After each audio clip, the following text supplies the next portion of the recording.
ശ്രീമദ് ഭഗവത്ഗീത 7-ാം അധ്യായം ജ്ഞാന വിജ്ഞാന യോഗം. ശ്ലോകം 1 മുതൽ. കൃഷ്ണ ഭഗവാൻ പറഞ്ഞു: മയ്യാസക്ത മനാഹ പാർത്ഥ യോഗം യുഞ്ജന്മദാശ്രയഃ അസംശയം സമഗ്രം മാം യഥാ ജ്ഞാസ്യസി തശൃണു. അർജുന, എന്നിൽ തന്നെ ആഗ്രഹം ചേർന്ന മനസ്സോടുകൂടി എന്നെ ആശ്രയിച്ചുകൊണ്ട് യോഗം അഭ്യസിക്കുന്നവൻ എന്നെ പൂർണ്ണമായി നിസ്സംശയം അറിയുന്നത് എങ്ങനെയെന്ന് കേൾക്കുക. ജ്ഞാനം തേഹം സവിജ്ഞാനമിതം വക്ഷ്യാമ്യശേഷതഃ യജ്ഞാത്വാനേഹ ഭൂയോന്യജ്ഞാതവ്യമവശിഷ്യതേ.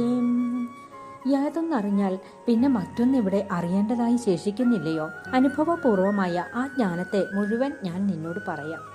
മനുഷ്യാണാം സഹസ്രേഷു കച്ചിദ്യതതി സിദ്ധയേ യതതാമപി സിദ്ധാനാം കശ്ചിന്മാം വേത്തി തത്വതഃ.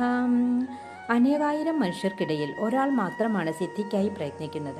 അങ്ങനെ പ്രയത്നിക്കുന്നവരിൽ ഒരാൾ മാത്രമാണ് എന്നെ പരമാർത്ഥമായി അറിയുന്നത്. ഭൂമിരാപോനലോ വായോ ഖം മനോ ബുദ്ധിരേവയിഞ്ചാം അഹങ്കാര ഇതീയമേ ഭിന്ന പ്രകൃതിരഷ്ടതാം. എൻ്റെ ഈ പ്രകൃതി തന്നെ ഭൂമി, ജലം, അഗ്നി, വായു, ആകാശം, മനസ്സ്, ബുദ്ധി, അഹങ്കാരം ഇങ്ങനെ 8 പ്രകാരത്തിൽ പിരിഞ്ഞു കിടക്കുന്നു. അപരേയമിതസ്തുന്യം പ്രകൃതിം വിധി മേ പരം ജീവഭൂതം മഹാബാഹോ ഏതം ധാര്യതേ ജഗത്. അർജുന, ഈ പ്രകൃതി നികൃഷ്ടമാണ്. ജീവസ്വരൂപമായി ഈ പ്രപഞ്ചത്തെ നിർവഹിച്ചു കൊണ്ടിരിക്കുന്നതേതോ അതാണ് എൻ്റെ ഉത്കൃഷ്ടമായ പ്രകൃതി എന്നറിയുക. ഏതദ്യോനീനി ഭൂതാനി സർവാണീത്യഭധാരയ അഹം കൃഷ്ണസ്യ ജഗതഃ പ്രഭവഃ പ്രളയസ്തഥാ. ഈ 2 തരം പ്രകൃതികളിൽ നിന്നാണ് സർവഭൂതങ്ങളും ആവിർഭവിച്ചിരിക്കുന്നത്. ഞാൻ പ്രപഞ്ചത്തിൻ്റെ എല്ലാം ഉൽപ്പത്തിക്കും ലയത്തിനും കാരണമായിരിക്കുന്നു. മത്തഃ പരതരം ധാന്യ കിച്ചിത് ധനഞ്ജയാം മയി സർവമിതം പ്രോതം സൂത്രേ മണിഗണായിവാം. എന്നേക്കാൾ ഉത്കൃഷ്ടമായി മറ്റൊന്നും തന്നെയില്ല. ചരടിൽ രത്നങ്ങൾ എന്ന പോലെ എന്നിൽ സർവത്തെയും കോർത്തിരിക്കുന്നു.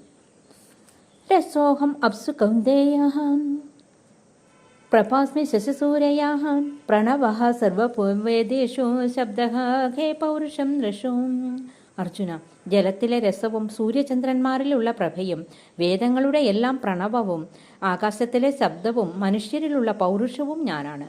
പുണ്യോഗന്ധഃ പൃഥിവ്യശ്ച തേജസ്യാസ്മി വിഭാവസു ജീവനം സർവഭൂതേഷു തപസ്യാസ്മി തപസ്വിഷു.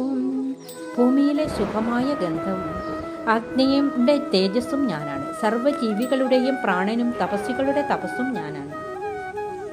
ബീജം മാം സർവഭൂതാനാം വിദ്യപാർത്ഥ സനാതനം ബുദ്ധിർബുദ്ധിമതാമസ്മി തേജസ്തേജസ്സിനാമഹം. അർജുന, സർവഭൂതങ്ങളുടെയും ശാശ്വതമായ ബീജമാണ് ഞാൻ എന്നറിയുക. പണ്ഡിതന്മാരുടെ ബുദ്ധിയും മഹാനുഭാവന്മാരുടെ തേജസ്സും ഞാനാണ്. ബലം ബലവതാം ചാഹം കാമരാഗ വിവർജിതം ധർമാവിരുദ്ധോ ഭൂതീഷു കാമോസ്മി ഭരതർഷഭാം. അർജുന, ശക്തന്മാരുടെ ആഗ്രഹവും ഇഷ്ടവും വെടിഞ്ഞിട്ടുള്ള ബലവും ജീവികളുടെ ധർമ്മവിരോധമല്ലാത്ത കാമവും ഞാനാണ്.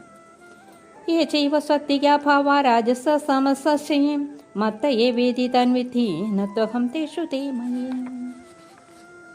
സാത്വികം, രാജസം, താമസം എന്നീ ഗുണങ്ങളോട് കൂടിയ ഏതൊരു വസ്തുവും എന്നിൽ നിന്ന് ഉണ്ടായിട്ടുള്ളവ തന്നെ. അവയിൽ ഞാനല്ല, അവ എന്നിലാണ് വർത്തിക്കുന്നത്.